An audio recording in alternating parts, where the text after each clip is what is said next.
earliest actual hand plane that we have ever found was in Pompeii, 800 AD, and that was an actual hand plane. How did we get here? I'm Eric Hollenbeck. Welcome to Tales from the Ox. Hi, folks.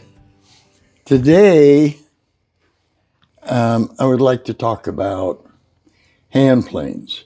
This is really fun for me, if it's okay with you guys. I would like to do a thought experiment. That's what my friend Kip Thorne says. It's called a thought experiment. Earliest actual hand plane that we have ever found was in Pompeii, 800 AD, and that was an actual hand plane. How did we get here? Think about it. We've been working with wood since the caveman. I mean, I just saw one artifact. I didn't look at it. I don't know if it's true or not. A stone tool dating back 1 million years. 1 million years. Okay, so let's divide that by half. 500,000 years. And we're doing whatever 500,000 years ago people do. And somebody figures out that you can take a very hard stone and you can nip at it. It's called napping, but nip at it and bring it down to a cutting edge. Let me show this. See, that's a cutting edge. See how it's nipped this way, nipped this way? I mean, pretend it's a stone tool. That is cut both ways. So you are sitting around the fire with me and everybody else, and we're all nipping. What we're trying to get down to is something called the Euclidean edge. And Euclid, he was a Greek mathematician, figured out it can't happen. It can never happen because two lines can never meet. You can always divide by half, and the two lines go out into infinity. At least that's the way I was told. We're trying to get as close as we can to the Euclidean edge. You know, we're using carbide tools today, folks. Carbide don't never get sharp, ever. It never hits that Euclidean edge. It is too hard. It fractures too fast. And no matter how fine you try to grind that, if you look at it under the microscope, it's going, but each one of those jigs is down really close to the Euclidean edge. It just ain't straight. But it is so hard that carbide holds its edge. It holds those little jiggies. And that's what makes it such a wonderful cutting tool, is that it gets close, very, very close, but it's not a straight edge, not even close to what carbon steel can get. However, again, I'm told, in the most delicate delicate of surgeries we are still using to this day. Obsidian for that Euclidean edge. Because when it snaps, it gets as close as we humans can get to that Euclidean edge. So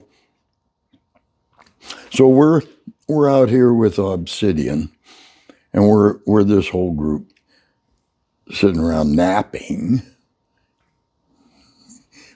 flaking things off. And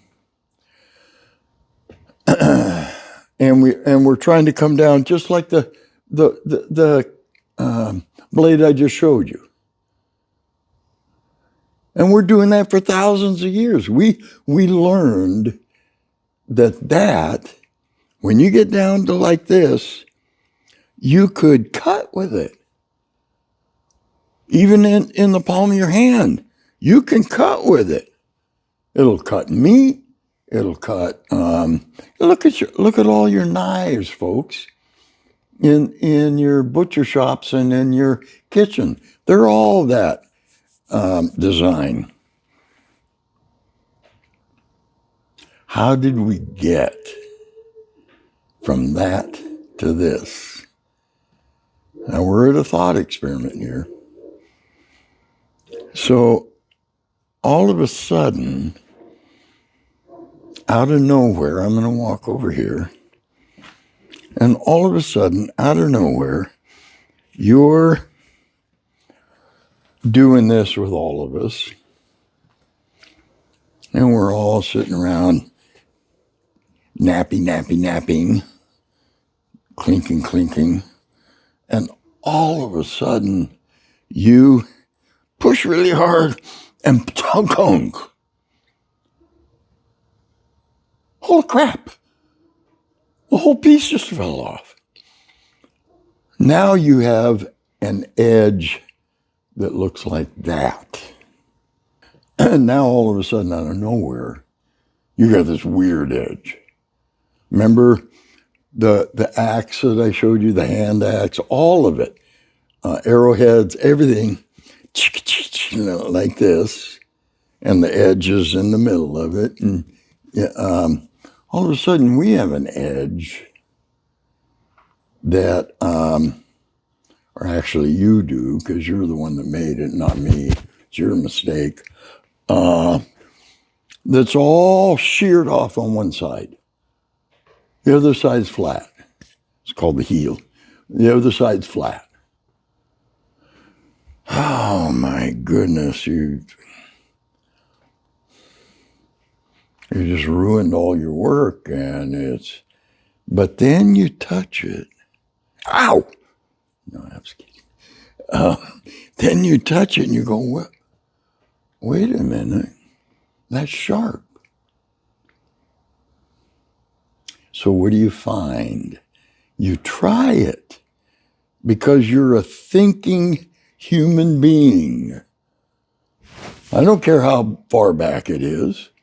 You are a thinking human being, and you go, wonder what that would do. And you find out, I don't want to ruin this, but you find out that if you push that edge this way, like this, it's going to try and dive into the wood. It's going to go deeper and deeper and deeper. You can't push no more. I mean, come on, it's plain to see. This is a wedge. You're just driving the wedge. But if you push the edge this way, you're going to skim along and take the dust off like I'm doing right now. In other words, we can create a flat surface. And then you find out that you could do this and scrape with it and make it really smooth. What a revolution. Because of you and your mistake and your, oh, crap moment. Wasn't a eureka moment, it was an old crap moment. Just figured out that we can not only cut wood and bone and whatever we're working with, we can actually shape it because we can play with this bevel and not have the, in an axe, there is no bevel. That bevel is going down no matter which way you do the axe. Who in the world thought of putting that tool with that bevel into a piece of wood that you could push? You see the technological leap here? It was phenomenal. We're smart little ants running around. We're smart dudes and dudettes. And I think that maybe the steps went from first figuring out that single bevel and that the single bevel wanted to run either in or out. And once a single bevel got figured out, then we started going to hand tools to clean up stuff and make it smooth. But even that's a technological jump. Because at first, we're going to put our stones on the end of a straight stick so we can chop things. But somebody remembered about this single bevel somewhere along the line and started thinking, if I put this on a 90-degree angle, I could do like this. That's a whole different motion, folks. Thanks for this thought experiment. We're not quite done. So then we go to adze. And this one's called a barefoot adze. This is a shipbuilder's adze. See the little wings on the side of it? I get it, everything's dusty. Please remember we're a working shop.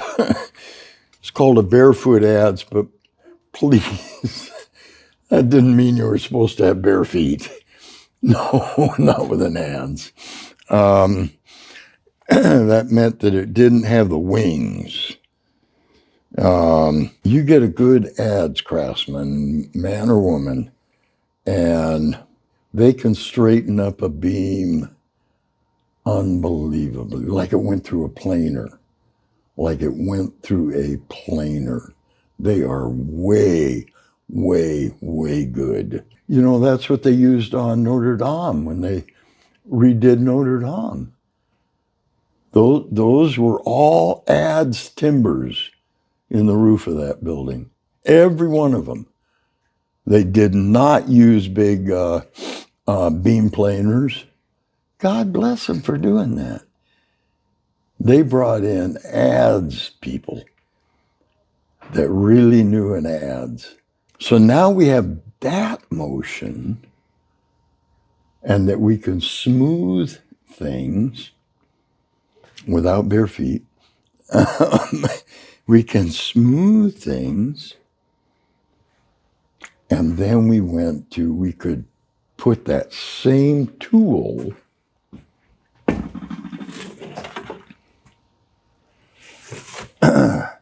into a block of wood And then we could put a handle on it, and we could push the block of wood and do the same thing. And with that revelation, many people around the world started picking that up and doing different things with it. Oh, I should have showed you this one first. See, we could smooth the piece of wood with it's called a joiner plane.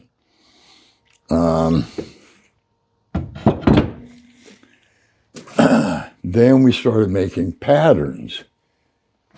Can you see, Ben, all the different patterns? All the different patterns, all the different patterns, all the different patterns. Same technique. Because the cutting edge, because the heel of the knife is going this way, the plane wants to come out. That's what it wants to do.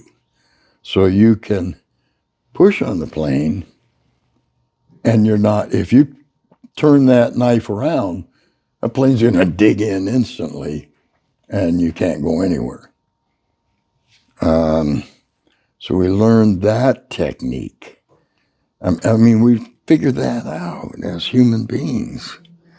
By the way, you see this one? And you can see we use it. I saw one time, in my mind, it was a photograph from the 1800s. It could have been a drawing. So don't gospel me on that. And they had a bench, long bench like us, and they had a 4x4, say, set up on it. And the old man at the far end of the bench, he had a plane exactly like this with a pin in it, in an eye, and two young guys, had a rope to that pin. And they had a handle, a wooden handle, and they were going along like this, pulling, and he was guiding the plane down that 4x4, 4x6, whatever. You know what he was making? Wooden rain gutter. He was making bigger slices, not terrible bigger, but bigger slices than he could push. Would have taken forever that way. So he had two guys pull the rope, and he could go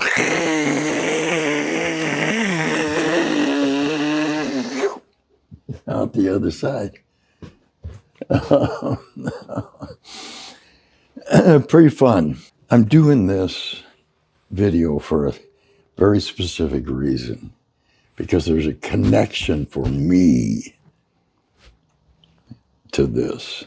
And here's the connection. You see all of these? We can get one. It don't matter which one. And you can see right there stamped on it.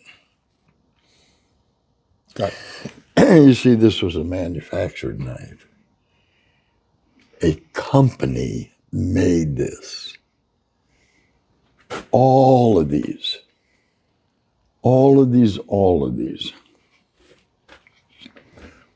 are manufactured knives. Different patterns, yes. Same as today. You can get different pattern router bits. All right. These three right here are the, there's four. Most valuable to me, Eric, that we have. All right. This is a little V plane. See it? Gonna create a V down the board. All right. You're gonna have a V in it. Look, this is a piece of old firewood, junk fir, dug fir, out of the firewood box. The craftsman had to do a project with a V on it.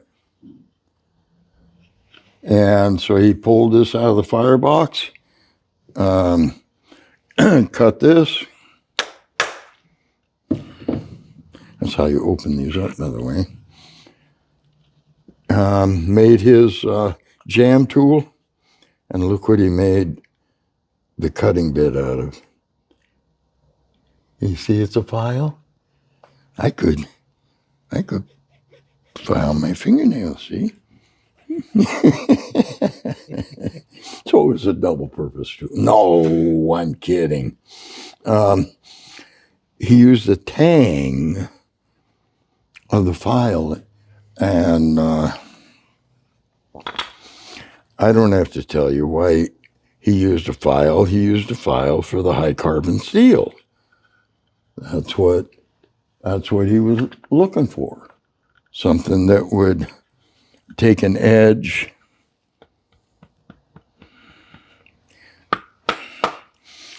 Something that would take an edge and last. So it's he made this. Here's another one.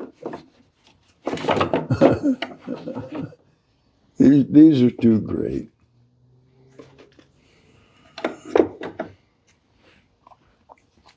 Look at this nice cove. See?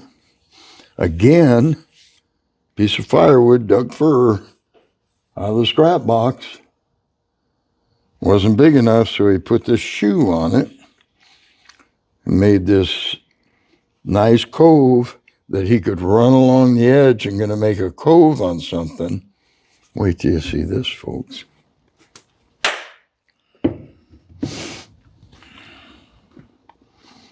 Here's the jam.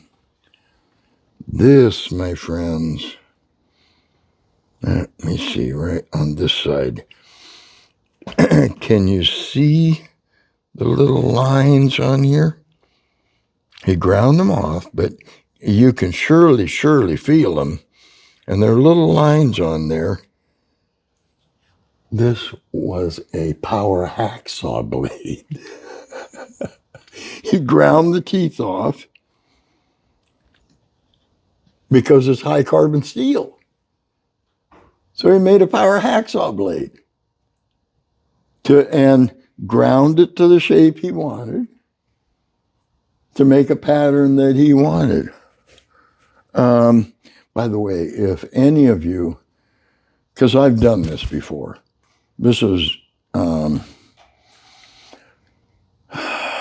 the voice of experience talking, are going to make something out of something like this, either a power hacksaw blade or a file. You're going to make a modern knife out of it. Be sure, and do what he did and grind the teeth off, and on a file, grind the file smooth on both sides. Don't leave any of the teeth.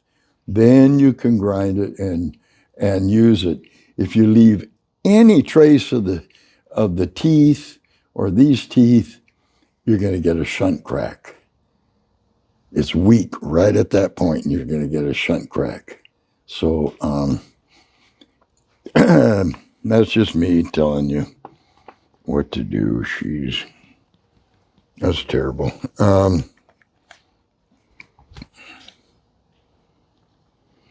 Yep.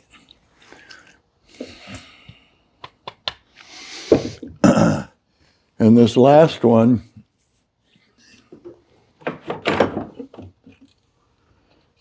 right here. Oh, look at that. triple grooves. I've used this one. See the 3 grooves? That's way cool, isn't it? Here it is again. Piece of scrap from the firewood box. Doug fir.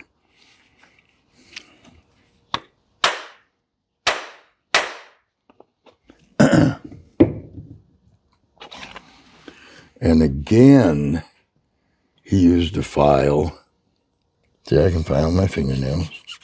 But look, you see right on here, at the very end, he ground that off.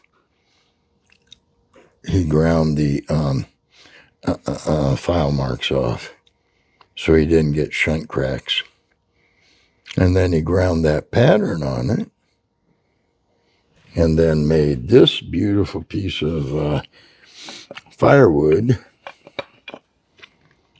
ground the heel,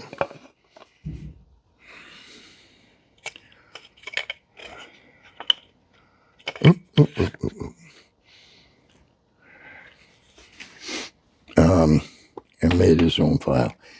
So why is that important to me? What's a connection? The connection is, this was an old craftsman here from Eureka. I think it was, we had a furniture making company here, not very big, a couple, 3 guys, but they made furniture in the 20s. And I think it was from them. That's my guess. But what's a connection? You see, I have to tell all the salesmen that are selling knives that come in the door here, I'm sorry.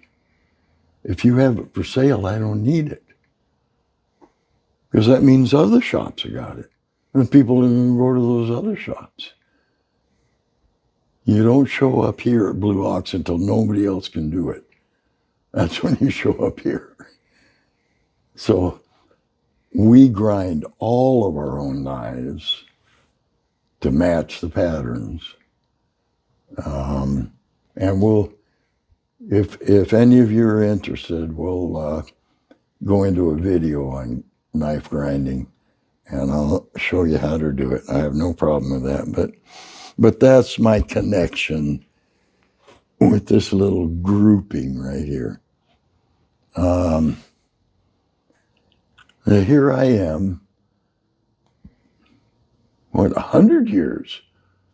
100 years later, we're in, 20s.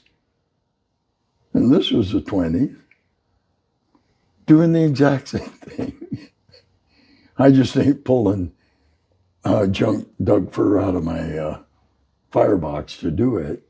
I'm not making hand ones, but shaper knives, molding knives, and even some router knives.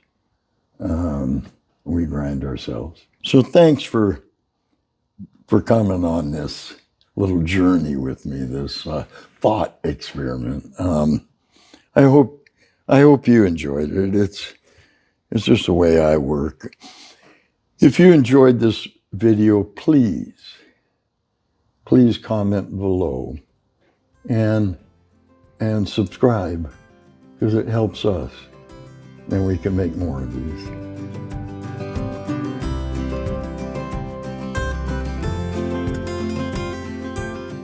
So thanks so much for watching. I hope you enjoyed it. And you can also watch videos here and here.